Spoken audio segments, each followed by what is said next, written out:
August 5ಕ್ಕೆ freedom ಪಾರ್ಕ್ನಲ್ಲಿ ರಾಹುಲ್ ಗಾಂಧಿ ಪ್ರತಿಭಟನೆ ಹಿನ್ನೆಲೆಯಲ್ಲಿ ಇಂದು ಸ್ಥಳ ಪರಿಶೀಲನೆಯನ್ನು ನಡೆಸಲಿದ್ದಾರೆ ಪೊಲೀಸ್ ಅಧಿಕಾರಿಗಳು. ಫ್ರೀಡಂ ಪಾರ್ಕ್ಗೆ ಭೇಟಿ ನೀಡಿ ಪ್ರತಿಭಟನಾ ಸ್ಥಳವನ್ನು ಪರಿಶೀಲನೆ ಮಾಡ್ತಾರೆ. ಮಧ್ಯಾಹ್ನ 12 ಗಂಟೆಗೆ ಡಿಜಿ ಹಾಗೂ ಕಮಿಷನರ್ ಭೇಟಿ ನೀಡಿ ಒಂದು ಸ್ಥಳ ಪರಿಶೀಲನೆಯಲ್ಲಿ ಪಾಲ್ಗೊಳ್ಳಲಿದ್ದಾರೆ. ಫ್ರೀಡಂ ಪಾರ್ಕ್ನಲ್ಲಿ ಭದ್ರತೆ ಹಾಗೂ ವ್ಯವಸ್ಥೆಗಳ ಕುರಿತು ಪರಿಶೀಲನೆಯನ್ನು ನಡೆಸಲಿದ್ದಾರೆ. ಆಗಸ್ಟ್ 5ಕ್ಕೆ ಫ್ರೀಡಂ ಪಾರ್ಕ್ನಲ್ಲಿ ರಾಹುಲ್ ಗಾಂಧಿ ಪ್ರತಿಭಟನೆ ಹಿನ್ನೆಲೆಯಲ್ಲಿ ಇಂದು ಸ್ಥಳವನ್ನು ಪರಿಶೀಲಿಸಲಿದ್ದಾರೆ ಪೊಲೀಸ್ ಅಧಿಕಾರಿಗಳು. ಫ್ರೀಡಂ ಪಾರ್ಕ್ಗೆ ಭೇಟಿ ನೀಡಿ ಪ್ರತಿಭಟನಾ ಸ್ಥಳವನ್ನು ಪರಿಶೀಲನೆ ಮಾಡಲಿದ್ದಾರೆ. ಮಧ್ಯಾಹ್ನ 12 ಗಂಟೆಗೆ ಡಿಜಿ ಹಾಗೂ ಕಮಿಷನರ್ ಭೇಟಿಯನ್ನು ನೀಡಲಿದ್ದಾರೆ. ಫ್ರೀಡಂ ಪಾರ್ಕ್ನಲ್ಲಿ ಭದ್ರತೆ ವ್ಯವಸ್ಥೆಗಳ ಕುರಿತು ಪರಿಶೀಲನೆಯನ್ನ ಮಾಡಲಾಗುತ್ತೆ. ಮತ ಕಳ್ಳತನದ ವಿರುದ್ಧ ಲೋಕಸಭೆ ವಿರೋಧ ಪಕ್ಷದ ನಾಯಕ ರಾಹುಲ್ ಗಾಂಧಿ ಆಗಸ್ಟ್ 5ರಂದು ಬೆಂಗಳೂರಿನಲ್ಲಿ ಪ್ರತಿಭಟನೆ ನಡೆಸಲಿದ್ದಾರೆ.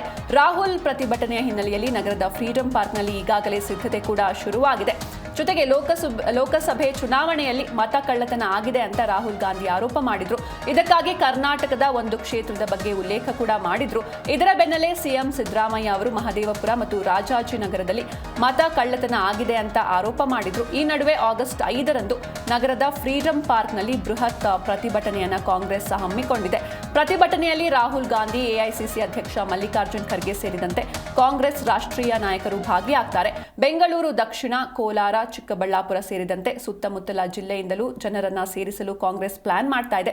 ಸುಮಾರು 1 ಲಕ್ಷಕ್ಕೂ ಹೆಚ್ಚು ಜನರನ್ನ ಸೇರಿಸಿ ಹೋರಾಟ ನಡೆಸುವುದಕ್ಕೆ ಈಗಾಗಲೇ ನಿರ್ಧಾರ ಮಾಡಿಕೊಳ್ಳಲಾಗಿದೆ. ಈ ನಡುವೆ ಕಾಂಗ್ರೆಸ್ ಪ್ರತಿಭಟನೆಗೆ ಭರ್ಜರಿ ಸಿದ್ಧತೆ ಕೂಡ ನಡೀತಾ ಇದೆ.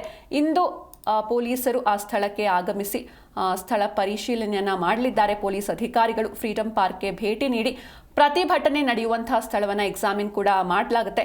ಮಧ್ಯಾಹ್ನ 12 ಗಂಟೆಗೆ ಡಿಜಿ ಹಾಗೂ ಕಮಿಷನರ್ ಅಲ್ಲಿಗೆ ಭೇಟಿಯನ್ನ ನೀಡ್ತಾರೆ. ಇನ್ನು ಫ್ರೀಡಂ ಪಾರ್ಕ್ನಲ್ಲಿ ಭದ್ರತೆ ಹಾಗೂ ವ್ಯವಸ್ಥೆಗಳ ಕುರಿತು ಸಂಪೂರ್ಣವಾಗಿ ಒಂದು ಪರಿಶೀಲನೆಯನ್ನ ನಡೆಸ್ತಾರೆ. ಆಗಸ್ಟ್ 5ಕ್ಕೆ ಫ್ರೀಡಂ ಪಾರ್ಕ್ನಲ್ಲಿ ರಾಹುಲ್ ಗಾಂಧಿ ಅವರ ಪ್ರತಿಭಟನೆ ರ್ಯಾಲಿ ಇರುವಂಥದ್ದು.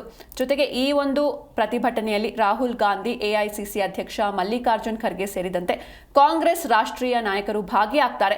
ಬೆಂಗಳೂರು ದಕ್ಷಿಣ, ಕೋಲಾರ, ಚಿಕ್ಕಬಳ್ಳಾಪುರ ಸೇರಿದಂತೆ ಸುತ್ತಮುತ್ತಲ ಜಿಲ್ಲೆಯಿಂದಲೂ ಜನರನ್ನ ಸೇರಿಸೋದಕ್ಕೆ ಕಾಂಗ್ರೆಸ್ ಪ್ಲಾನ್ ಮಾಡ್ತಾ ಇದೆ. ಸುಮಾರು 1 ಲಕ್ಷಕ್ಕೂ ಹೆಚ್ಚು ಜನರನ್ನ ಸೇರಿಸಿ ಹೋರಾಟ ನಡೆಸುವುದಕ್ಕೆ ನಿರ್ಧಾರ ಮಾಡಲಾಗಿದೆ. ಲೋಕಸಭೆ ಚುನಾವಣೆಯಲ್ಲಿ ಮತ ಕಳ್ಳತನ ಆಗಿದೆ ಅಂತ ರಾಹುಲ್ ಗಾಂಧಿ ಆರೋಪ ಮಾಡಿದ್ರು. ಇದಕ್ಕಾಗಿ ಕರ್ನಾಟಕದ ಒಂದು ಕ್ಷೇತ್ರದ ಕುರಿತಾಗಿಯೂ ಕೂಡ ಉಲ್ಲೇಖವನ್ನ ಮಾಡಿರ್ತಾರೆ. ಇದರ ಬೆನ್ನಲ್ಲೇ ಸಿಎಂ ಅವರು ಮಹದೇವಪುರ ಹಾಗೂ ರಾಜಾಜಿನಗರದಲ್ಲಿ ಮತ ಕಳ್ಳತನ ಆಗಿದೆ ಅಂತ ಕೂಡ ಆರೋಪವನ್ನ ಮಾಡಿರ್ತಾರೆ. ಈ ನಡುವೆ ಆಗಸ್ಟ್ 5ರಂದು ನಗರದ ಫ್ರೀಡಂ ಪಾರ್ಕ್ನಲ್ಲಿ ಬೃಹತ್ ಪ್ರತಿಭಟನೆಯನ್ನ ಕಾಂಗ್ರೆಸ್ ಹಮ್ಮಿಕೊಂಡಿದೆ.